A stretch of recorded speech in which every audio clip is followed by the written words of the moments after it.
Gostaria de agradecer o convite ao Dr. Jair Raso, ao Dr. Sebastião Guzmão, para falar sobre um tema, né, o TCE grave na infância. Seria um capítulo à parte dentro da traumatologia. Nós estamos lidando, como sempre se fala, né, a criança não é um pequeno adulto. Né? Vocês vão ver que as lesões achadas e as condutas e o tratamento diferem em relação ao adulto. Pode clicar aqui, por favor.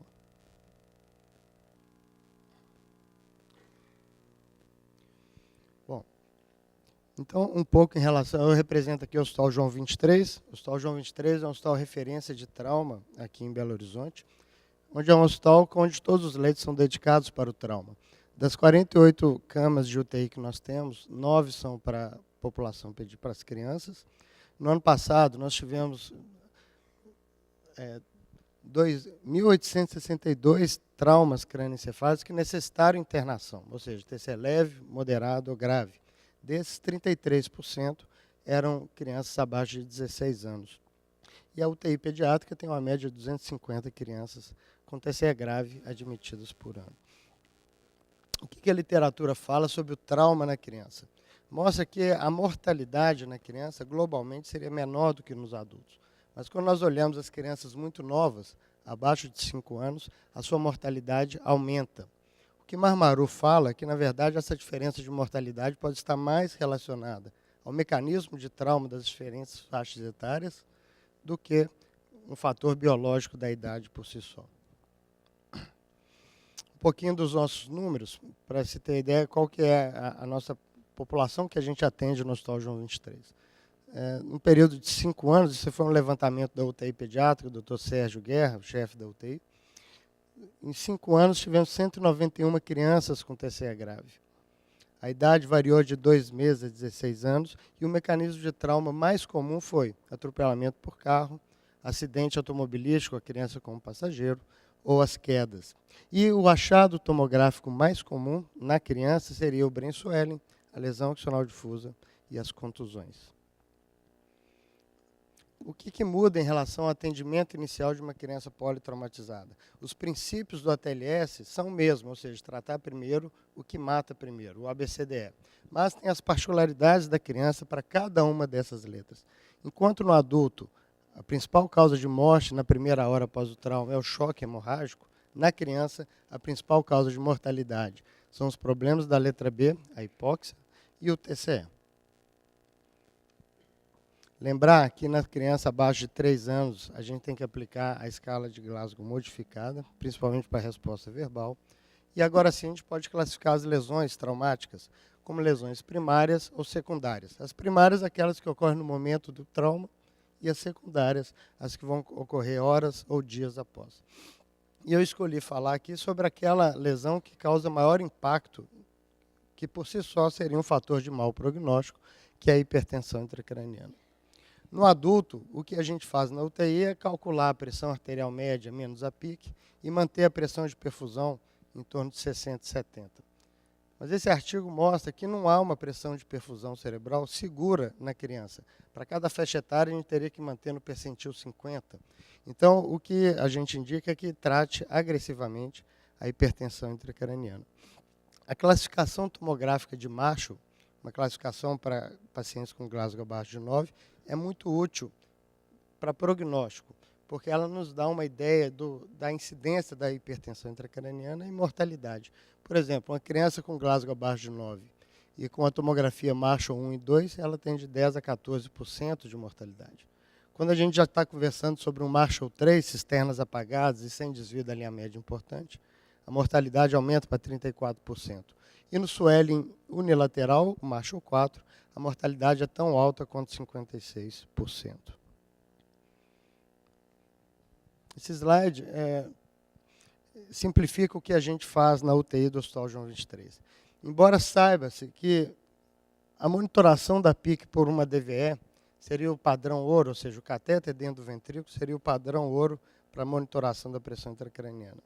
As nossas taxas de infecção é alta e temos dificuldades em canular ventrículos pequenos. Então, nós damos preferência para o catéter parenquimatoso, na maioria dos casos.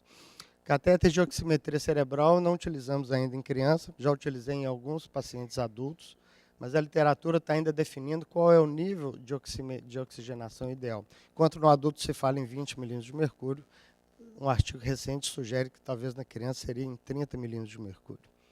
Na UTI a gente tem utilizado muito mais a solução salina hipertônica a 3% em bomba de infusão do que o manitol a 20%. Não utiliza-se praticamente nunca o coma barbitúrico e a craniotomia descompressiva ela tem seu papel definido na conduta dessas crianças. Interessante que indicação para monitorar a PIC no TCE grave. No adulto está definido. Todo paciente com Glasgow abaixo de 9 com a tomografia alterada tem que ter um catéter de PIC. E se a sua tomografia é normal, ele vai receber a monitoração se ele tiver dois dos seguintes: idade maior do que 40, postura normal ou hipotensão. Mas nenhuma criança vai ter idade maior do que 40.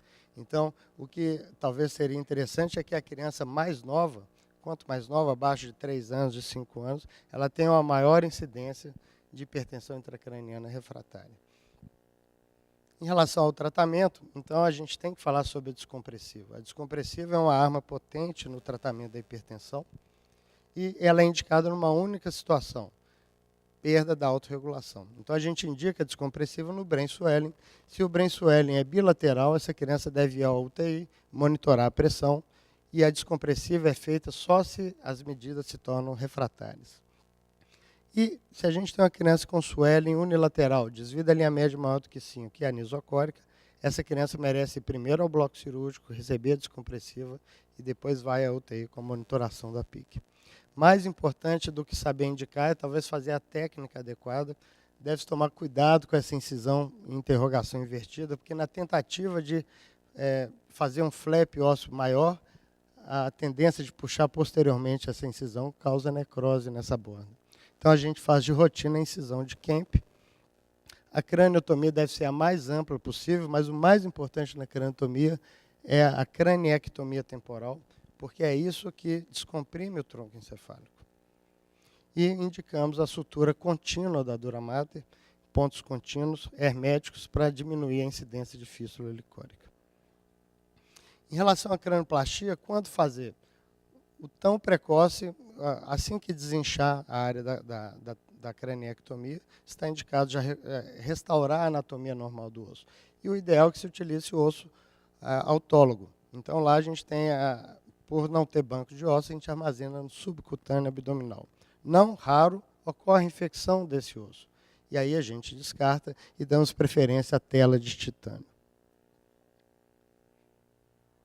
Esse é um caso real que às vezes a gente está sujeito, né? Então, esse é o último caso da apresentação. Um paciente de 9 anos, um TCE grave, Glasgow 6, admissão. Uma tomografia Marshall 3, então, pela nossa conduta, sensor de PIC, e vai à UTI fazer medidas clínicas.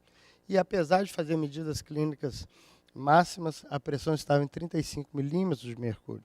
Ou seja, aqui na plateia todos devem pensar, qual que seria a próxima medida? Coma barbitúrico, hipotermia, craniectomia descompressiva ou nenhuma dessas.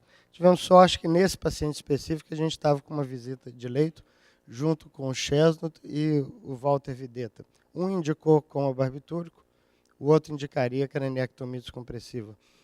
Realizamos a descompressiva, porque não temos mais utilizados o coma barbitúrico.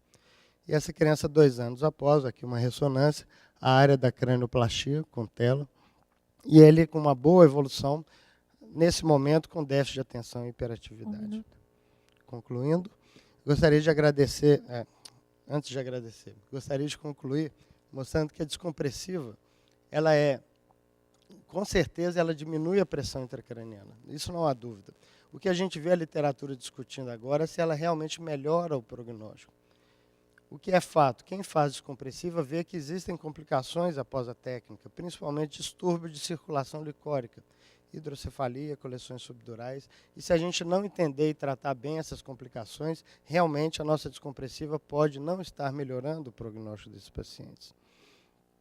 E gostaria que a gente está lançando oficialmente um aplicativo, é uma parceria da sociedade, um presente aí da Sociedade Brasileira de Neurocirurgia, junto com o Departamento de Trauma, e o Neurotrauma Brasil. Então, está lançado hoje para vocês baixarem, é de graça, o aplicativo de Neurotrauma, tanto para Android ou para iPhone, em que vocês podem ter lá fluxogramas, tem capítulos de livro, tem resumos de artigos e tem uma seção de questões que vocês podem testar o conhecimento de vocês. Muito obrigado. Bom dia a todos. Quero agradecer